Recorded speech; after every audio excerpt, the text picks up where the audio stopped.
Greetings everyone, my name is Priyanka and I welcome you all to English Academy.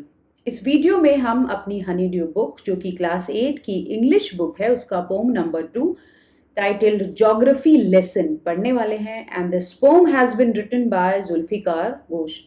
So first of all before beginning the poem let us know about this. हम पहले ये जानते हैं कि आखिर ये pome किस बारे में है.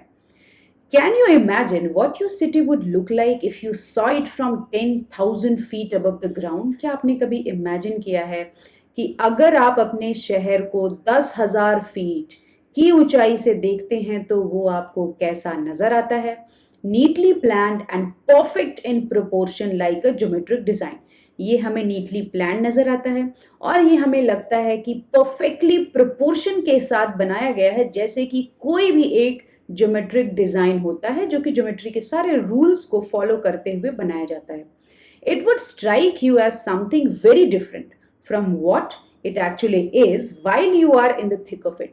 ये उस तरीके से बिल्कुल ही अलग नजर आता है जैसा कि ये हमें तब दिखता है जबकि हम रोड्स पे ट्रैवल कर रहे होते हैं या अपनी लेन्स में घूम रहे होते हैं. उस वक्त हमारा शहर हमें जैसा नजर आता है ऊंचाई से देखने पे उससे बिल्कुल ही डिफरेंट नजर आता है. Here is a poet's description of just such a view of the city and some questions that come to his mind. इस पोम में हम ये जानने वाले हैं कि जो पोएट है वो अपने शहर को जब ऊंचाई से देखता है तो उसे कैसा डिस्क्राइब कर रहा है और कुछ सवाल जो उनके मन में आते हैं वो भी हम जानने की कोशिश करेंगे. So here we are. When the jet sprang into the sky. ये जो वर्ड है sprang, this is the second form of the verb spring, जिसका मतलब होता है उछाल मारना या उछलना. When the jet sprang into the sky, जब मेरा हवाई जहाज हवा में उछला, हवा में उड़ा, it was clear why the city had developed the way it had.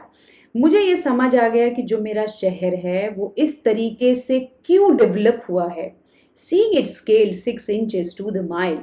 मैंने अपने शहर को कैसे देखा? स्केल जो यहाँ पे इस लाइन में वर्ड है इसका मतलब है क्लाइम्ड अप अ स्टीप सर्फेस. जैसे जहाज ऐसे जब लॉन्च होता है हवा में जाता है तो इस तरीके से उठता है. पोइट कहते हैं I have seen it from 6 inches two miles. मैंने अपने शहर को 6 इंचेस की ऊंचाई से भी देखा और माइल्स की ऊंचाई से भी देखा और मेरे समझ में ये आया कि मेरा शहर आखिर इस तरीके से क्यों डेवलप हुआ है. There seemed an inevitability. This term means something that cannot be avoided. कुछ ऐसी चीज, कोई भी ऐसी चीज जिसे हम इग्नोर नहीं कर सकते, अवॉइड नहीं कर सकते. There seemed an inevitability about what on ground had looked haphazard, unplanned and without style when the jet sprang into the sky. Poet कहते हैं ये पहले हम यही जानते हैं इस टर्म का क्या मतलब है. This term means something that is made without planning और ऑर्डर, या कुछ ऐसा काम जो हम बिना प्लानिंग के करें, बिना किसी ऑर्डर के करें, उसे हम हैफजर्ड बोल सकते हैं. तो यहाँ पे पोइट कहते हैं देयर सीम्ड एन इनएविटेबिलिटी. ये बिल्कुल भी इग्नोर नहीं किया जा सकता. जब हम ग्राउंड से अपने शहर को देखते हैं, क्या इग्नोर नहीं किया जा सकता कि ये बहुत ही अनप्लैंड वे में बना है और क्या है, विदाउट एनी स्टाइल बना है. When the jet sprang into the sky, जब मेरा हवाई जहाज हवा में उछलता है या हवा में उड़ता है तब मेरे ये समझ में आता है. When the jet reach 10,000 feet, और जब मेरा जेट हवाई जहाज 10,000 की ऊंचाई पे पहुंचता है, 10,000 फीट की ऊंचाई पे पहुंचता है, it was clear why the country had cities where the rivers ran and why the valleys were populated. मुझे ये समझ में आ जाता है कि जो कंट्रीज हैं वो आखिर सिटीज में क्यों डिवाइडेड हैं, और मुझे ये भी समझ में आ जाता है कि ये जो जगह है जहाँ इंसान रहते हैं उनके आसपास रिवर्स क्यों हैं. मुझे ये भी समझ में आता है कि जो वैलीज हैं वो क्यों पॉपुलेटेड हैं. मीन्स पोइट को ये समझ में आ जाता है कि आखिर इंसानों ने रिवर्स के आसपास रहना ही क्यों चूज किया. अब ये हमें भी मालूम है कि वाटर जो है हमारी एग्जिस्टेंस के लिए बहुत ही इंपॉर्टेंट है, और अगर रिवर्स के आसपास पॉपुलेशन रहती है तो उन्हें वाटर मिल जाता है ड्रिंकिंग के लिए भी, और उन्हें इरिगेशन यानी सिंचाई के लिए भी पानी मिल जाता है जिससे हम अपनी फसलें ग्रो कर सकते हैं. The logic of geography that land and water attracted man was clearly delineated. Delineated means shown.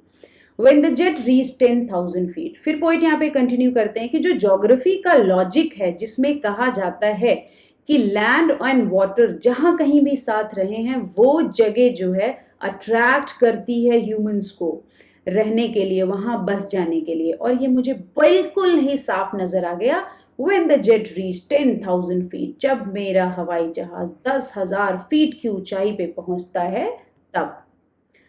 When the jet rose 6 miles high, rose is here the second form of the verb rise, जिसका की मतलब होता है उठना।